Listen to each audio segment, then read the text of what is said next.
Hi friends, എല്ലാവർക്കും നമസ്കാരം. ഞാൻ ഗീതാജിയാണ്. ഇന്നത്തെ നമ്മുടെ വീഡിയോ നെല്ലേരി ശ്രീ മഹാദേവ ക്ഷേത്രം ശ്രീമദ് ഭാഗവത സപ്താഹ ജ്ഞാനയജ്ഞം 5-ാം ദിവസം വീഡിയോയിലേക്ക് എല്ലാവർക്കും സ്വാഗതം. ഇന്ന് പ്രധാനമായും രുക്മിണി സ്വയംവരം.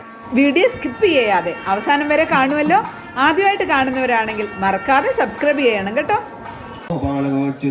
കുസുമിതവനരാജുഷ്മിഭൃംഗദ്വിജകുലഘട്ടസരസരിം മഹേഭ്രം മധുവതിരവഗാഹചാരയൻഗ സഹ പശുപാലബലശ്ചുകോച വേണും തമവ്രജശ്രിയാശ്രുത്യ വേണുഗീതം സ്മരോദയം കാശ്ചിൽ പരോക്ഷം കൃഷ്ണസ്യ സഖീഭ്യോ ന വർണ്ണയൻ തൽവർണ്ണയിതുമാരബ്ധാ സ്മരന്ത്യ കൃഷ്ണചേഷ്ടിതം നാശകൻ സ്മരവേഗേന വിക്ഷിപ്തമനസോ നൃപ ബർഹാപീഠം നടവരവപുകർണയോ കർണികാരം ബിഭ്രൽവാസകനകകപിശം വൈജയന്തീം ച മാലാം ഗ്രന്ഥാൻവേനോരധരസുധയാ പൂരയൻ ഗോപവൃന്ദേയൻ വൃന്ദാരണ്യം സുഭദ്രമണം പ്രാവിശൽ ഗീതകീർത്തി സർവത്ര ഗോവിന്ദനാമ സങ്കീർത്തനം ഗോവിന്ദ ഗോവിന്ദ.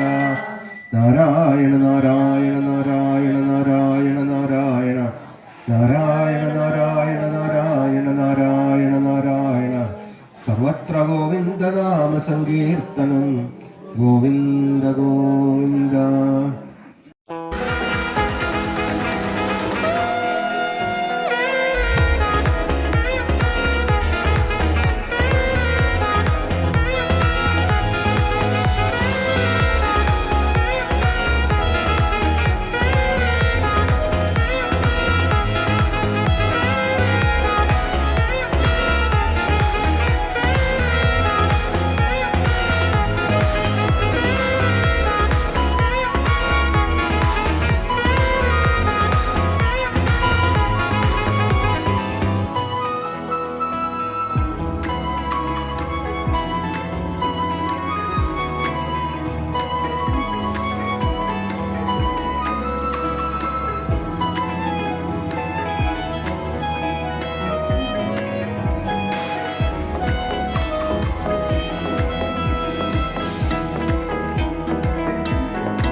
അങ്ങനെ പറയുന്ന സമയത്ത് ഈ മോശത്തിനെല്ലാം പുറത്തേക്കൊക്കെ നാളെയിലാണെങ്കിൽ നമ്മളെ കുട്ടികളിൽ കേൾക്കുമല്ലോ.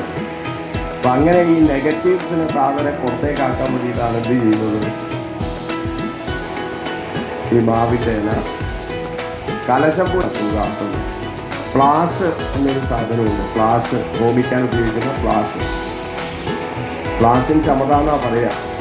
ആ ഫ്ലാസ് ത്വക്ക് രോഗത്തിന് ഏറ്റവും നല്ലതാണ്. കണ്ണ് രോഗത്തിൻ്റെ മരുന്ന് കിട്ടുന്നത് ഫ്ലാസിൽ ചമതയിൽ നിന്നാണ്. ഇനി അതുമാത്രമല്ല, ചന്ദനം. ചന്ദനം എന്ന് പറഞ്ഞാൽ വാങ്ങുന്ന ചന്ദനം ഞാൻ ഉത്തരവാദിയല്ല. നല്ല ചന്ദനം അരച്ചെടുത്തിട്ട് അത് തൊട്ടാൽ, പണ്ട് കാലത്ത് പനിയൊക്കെ വന്നാൽ പറയും, എന്താ പറയുക, ചന്ദനം നെറ്റിയിൽ നന്നായിട്ട് തണുക്കണം.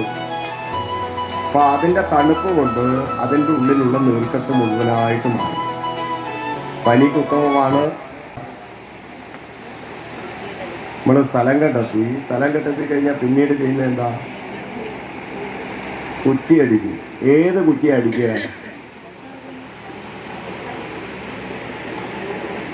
ആ മുഹൂർത്തക്കുറ്റി എന്നെല്ലാം പറയും. അതൊന്നല്ല ഞാൻ ചോദിച്ചത്, ഏതാണ് മുഹൂർത്തക്കുറ്റി ഏതാണെന്നാണ് എൻ്റെ ചോദ്യം. കലം താഴെ വെച്ചു, അടയുള്ള കലം താഴെ വെച്ചു. എന്നിട്ട് എന്താ സംഭവിച്ചതെന്നറിയോ? അപ്പോഴേക്ക് ഇവർ വന്നു, അട മുഴുവൻ കഴിച്ചു. അപ്പോൾ പിന്നെ വേറെ അട ഉണ്ടാക്കണ്ടേ? അതിനുള്ള സമയമുണ്ടോ? അതിനുള്ള സമയമില്ലല്ലോ. അപ്പോൾ എന്ത് ചെയ്യുന്നറിയോ? ഇവരുടെ കൂടെയുള്ള പശുക്കളുടെ ചാണകെടുത്ത് അടയാക്കി. എന്നിട്ട് എന്ത് ചെയ്തു? അതേപോലെ കലത്തിൽ പൊതിഞ്ഞ് അവിടെ വെച്ചു. എന്നിട്ട് ആ വരമ്പത്ത് അങ്ങനെ. എന്നാലും ശ്രീകൃഷ്ണ ഭഗവാന് വേണ്ടതെല്ലാം യശോദാ മാതാവ് സ്വയം ചെയ്തു കൊടുക്കുന്നതാണ്. അങ്ങനെ തൈര് കടഞ്ഞ് ക്ഷീണിച്ച് തലയിൽ ചൂടിയിരിക്കുന്ന പൂവൊക്കെ താഴെ വീണു. ആ സമയത്ത് ഭഗവാൻ അടുത്ത് വന്നിട്ട് പറഞ്ഞു, കണ്ണൻ അടുത്ത് വന്നിട്ട് പറഞ്ഞു, അമ്മ എനിക്കിപ്പോൾ പാല് കുടിക്കണം. യശോദാ മാതാവ് പറഞ്ഞു, ഇപ്പോൾ പാലൊന്നും തരാൻ വേണ്ടി പറ്റില്ല, ഞാനിത് പാല് അടുപ്പത്ത് വെച്ചിട്ടാണ് ഉള്ളത്. എന്തിനാണ് അടുപ്പത്ത് വെച്ചത്? തിളപ്പിക്കാൻ വേണ്ടി അടുപ്പത്ത് വെച്ചിട്ടാണ് ഉള്ളത് എന്ന് പറഞ്ഞു. അടുപ്പത്ത് വെച്ചിട്ടാണ് ഉള്ളതെന്ന് പറഞ്ഞപ്പോൾ ബാലകൃഷ്ണന് ദേഷ്യം വന്നതാണ്. ഒരു കല്ലെടുത്ത് എറിയാൻ വേണ്ടി ശ്രമിച്ചു, എറിഞ്ഞു, അതിനെ കൊണ്ടു. ഈ പാലിൻ്റെ ആത്മഹത്യ എങ്ങനെയാണെന്നറിയോ? പാല് ആത്മഹത്യ ചെയ്യാൻ വേണ്ടി പുറപ്പെട്ടു. എങ്ങനെയാ പാല് ആത്മഹത്യ ചെയ്യാൻ പുറപ്പെട്ടത്? ഭഗവാന്റെ മുഖത്ത് ഒരു സ്ഥാനം വേണമെന്ന് പാല് ആഗ്രഹിച്ചു. പാല് ആഗ്രഹിച്ചപ്പോൾ അത് ഇപ്പോഴൊന്നും വരില്ല എന്ന് കണ്ടപ്പോൾ പാല് വിചാരിച്ചു, ഇനി ജീവിച്ചിട്ട് കാര്യമില്ല, എന്താ ചെയ്യേണ്ടത്? ഇനി ആത്മഹത്യ ചെയ്തേക്കാന്ന് വിചാരിച്ചു. പാലിൻ്റെ ആത്മഹത്യ എങ്ങനെയാ? പാല് ഒരു കലത്തിൽ തിളപ്പിക്കാൻ വെച്ചാൽ അത് തിളച്ചിട്ട് എന്ത് ചെയ്യും? പുറത്തേക്ക് മറയും. പുറത്തേക്ക് മറയുന്നത് നമ്മൾ കാണുന്ന സമയത്ത് നമ്മൾ എന്താ ചെയ്യുക? നമ്മളെന്ത് ചെയ്യും? ഒന്നുകിൽ ഗ്യാസ് ഓഫാക്കും, ഇല്ലെങ്കിൽ ഒരു കയ്യിലിട്ട് ഇളക്കും. അതാണ് സാധാരണഗതി ചെയ്യുക. ഇവിടെ എന്തൊരു പൊട്ടത്തര ചെയ്തത്! ഞാൻ നിമിത്തം ഭഗവാന്റെ പാലുകുടി നിർത്തിപ്പോകുമായിരുന്നില്ലേ എന്നൊക്കെ പറഞ്ഞു എന്നാണ്. പിന്നീട് ഇങ്ങനെയുള്ള കുരുത്തക്കേടുകൾ കൂടിക്കൂടി വന്നപ്പോൾ യശോദാ മാതാവ് ചിന്തിച്ചു, ഇനി ഇയാളെ കൊണ്ട് രക്ഷയില്ല, അതുകൊണ്ട് എന്താ ചെയ്യേണ്ടത്? ഇവനെ പിടിച്ച് കെട്ടിയിടണമെന്ന് ചിന്തിച്ചു. അങ്ങനെ ഒരു കയറിൻ്റെ കഷ്ണെടുത്തു, കണ്ണനെ കെട്ടാൻ വേണ്ടി പോവുക. ആരാ കണ്ണൻ? ജഗത്തിൻ്റെ ആദിയും അന്തവുമായിട്ടുള്ളവനെയാണ് കെട്ടാൻ വേണ്ടി പോകുന്നത്. എവിടെയാണ് കെട്ടേണ്ടത്? ഇത് കെട്ടാൻ വേണ്ടി ശ്രമിച്ചു. ഓരോ പ്രാവശ്യവും അരയിഞ്ച് കുറവായിട്ട് വന്നുകൊണ്ടിരിക്കുക. കണ്ണനെ കെട്ടാൻ വേണ്ടി ശ്രമിച്ചപ്പോൾ അരയിഞ്ച് കുറവായിട്ട് വരികയാണ്. അപ്പോൾ ഭഗവാൻ തന്നെ പറയാണ്, നിനക്ക് എന്നെ ബന്ധിക്കാൻ കഴിയില്ല. എന്തുകൊണ്ടാണ് ബന്ധിക്കാൻ കഴിയാത്തത്? നീ ദ്വൈതഭാവം വെച്ച് പുലർത്തുകയാണ്. ദ്വൈതം എന്ന് പറഞ്ഞാൽ എന്താ? രണ്ട് ഭാവം വെച്ച് പുലർത്തുകയാണ്. അതുകൊണ്ടാണ് കയറ് 2 അങ്കുലം കുറവായിട്ട് വരുന്നത്. നീ ആദ്യം ചെയ്യേണ്ടത് ദ്വൈതത്തെ ഉപേക്ഷിക്കൂ എന്നാണ്. അഷ്ടമംഗലം എന്ന് പറഞ്ഞാൽ അറിയാലോ?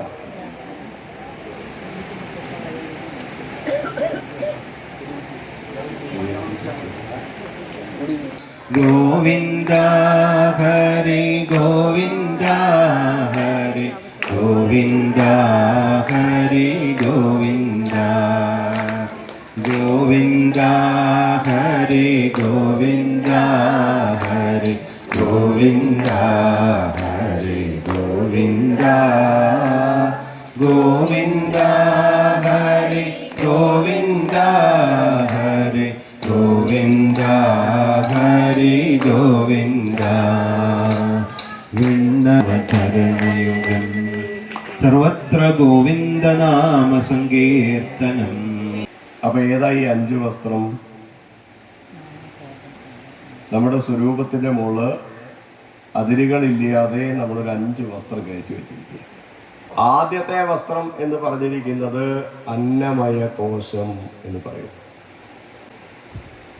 രണ്ടാമത്തെ വസ്ത്രം എന്ന് പറഞ്ഞിരിക്കുന്നത് പ്രാണമയ കോശം.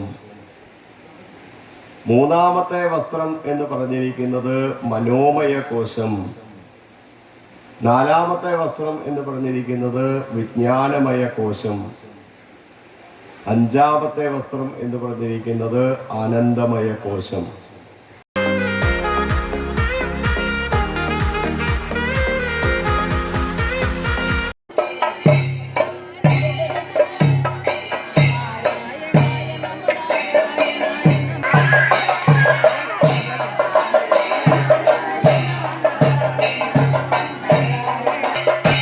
രുക്മിണി സ്വാതന്ത്ര്യത്തോടനുബന്ധിച്ച് തിരുവാതിരയും ഒപ്പം ആനന്ദ നൃത്തവും കാണാൻ സാധിച്ചിരിക്കുന്നു. അപ്പൊ നമ്മളൊക്കെ ഭഗവാന്റെ വിവാഹത്തിൽ പങ്കെടുക്കാൻ വന്നിരിക്കുന്ന ആൾക്കാരാണ്. സാധാരണ അവര് വന്നിരിക്കുന്നത് എന്തിനാന്ന് ചോദിച്ചാൽ ഈ വിവാഹം എങ്ങനെയാണ് നടക്കുന്നത്,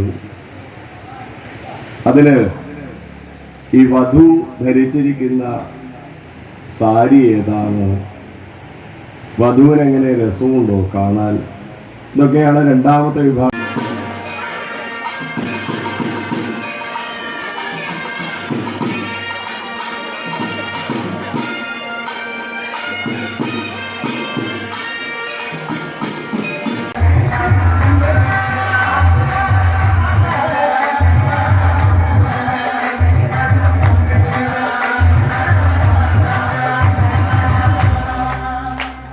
മുല്ലപ്പറ നിറയ്ക്കുന്ന ചടങ്ങ് നടന്നുകൊണ്ടിരിക്കുകയാണ്.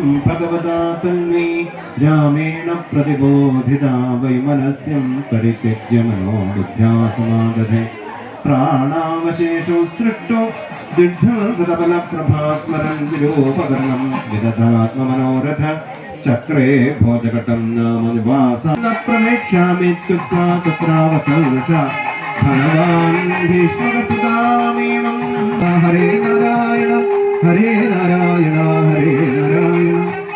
ഹരേ നാരായണ ഹരേ നാരായണ ഹരേ നാരായണ ഹരേ നാരായണ ഹരേ നാരായണ ഹരേ നാരായണ ഹരേ നാരായണ ഹരേ നാരായണ ഹരേ നാരായണ ഹരേ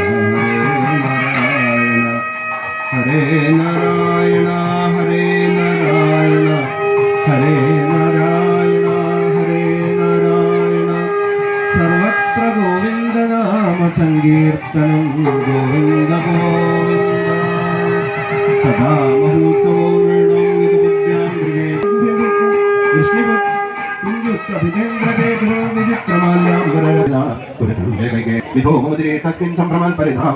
രുക്മിണ്യാഭരണം ശ്രുത്വാ ഗീയമാനം തദസ്തദ രാജാനോ രാജകന്യാശ്ച ബഭൂവം വിസ്മിത ജാനകായാമഭൂജാത മഹാമോദപുരൗകസാം രുക്മിണ്യാരമയോ വേദം കൃഷ്ണ ഹരേ ജയ കൃഷ്ണ ഹരേ ഹരേ ജയ കൃഷ്ണ ഹരേ കൃഷ്ണ ഹരേ ജയ കൃഷ്ണ ഹരേ കൃഷ്ണ ഹരേ ജയ കൃഷ്ണ ഹരേ പുണ്യം നീ ആർജിച്ചു 100 ജന്മം പുണ്യപുണ്യത്തിങ്കൽ മാല ചാർത്താൻ പുണ്യവും പുണ്യവും സമ്മേളിച്ചു പുണ്യമുലകിലുയർന്നിടട്ടെ കൃഷ്ണ ഹരേ ജയ കൃഷ്ണ ഹരേ കൃഷ്ണ ഹരേ ജയ കൃഷ്ണ ഹരേ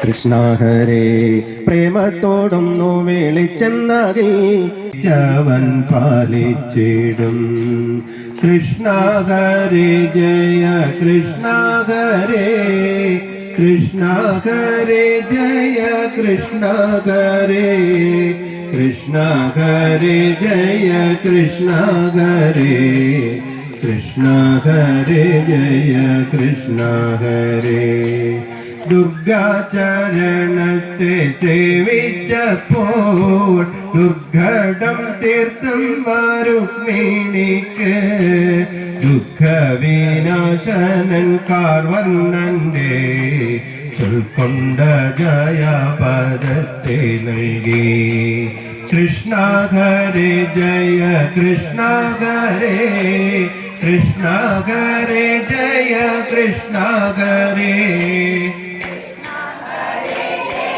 കൃഷ്ണ ഹരേ കൃഷ്ണ ഹരേ ജയ കൃഷ്ണ ഹരേ ഹരേ ജയ കൃഷ്ണ ഹരേ കൃഷ്ണ ഹരേ ജയ കൃഷ്ണ ഹരേ.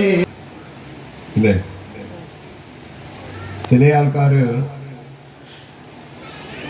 വിവാഹത്തിന് പോയാൽ ഏറ്റവും ആദ്യം കസേരകളിൽ സ്ഥാനം പിടിക്കും. എന്തിനാ കസേരകളിൽ സ്ഥാനം പിടിക്കുന്നത്? കല്യാണം നേരത്തെ ഒന്ന് കാണണം, ഏറ്റവും മുന്നിലിരുന്നാലേ കാണാൻ വേണ്ടി പറ്റുള്ളൂ. അതുകൊണ്ട് എല്ലാവരും കസേരയിലിരിക്കും. സാധാരണ വധു വരുമ്പോൾ ഒന്ന് എഴുന്നേറ്റ് വധുവിൻ്റെ കൂടെയൊക്കെ ഒന്ന് പോകണം. അല്ലെങ്കിൽ വരൻ വരുമ്പോൾ വരൻ്റെ കൂടെ പോകണമെന്ന് ഞാൻ പറയില്ല, കാരണം പിന്നെ കല്യാണം ഉണ്ടാവില്ലല്ലോ. രണ്ടാമതൊരു വിഭാഗം ആൾക്കാരുണ്ട്. അവര് വന്നിരിക്കുന്നത് എന്തിനാന്ന് ചോദിച്ചാൽ, ഈ വിവാഹം എങ്ങനെയാണ് നടക്കുന്നത്, അതില് ഈ വധു ധരിച്ചിരിക്കുന്ന സാരി ഏതാണ്, വധുവിനെങ്ങനെ രസമുണ്ടോ കാണാൻ, ഇതൊക്കെയാണ് രണ്ടാമത്തെ വിഭാഗം. കൃഷ്ണ ഹരേ ജയ കൃഷ്ണ ഹരേ കൃഷ്ണ ഹരേ ജയ കൃഷ്ണ ഹരേ കൃഷ്ണ സദ്യയും സമ്മാനവും ഒന്നും വിവരിപ്പാനൊട്ടുമക. കൃഷ്ണ ഹരേ ജയ കൃഷ്ണ ഹരേ കൃഷ്ണ ഹരേ ജയ കൃഷ്ണ ഹരേ കൃഷ്ണ ഹരേ ജയ കൃഷ്ണ ഹരേ കൃഷ്ണ ഹരേ ജയ കൃഷ്ണ ഹരേ. അന്യോന്യമത്യന്ത പ്രേമത്തോടും അന്യോന്യ സല്ലാപലീല. നാലാമത്തെ വിഭാഗം ആൾക്കാർ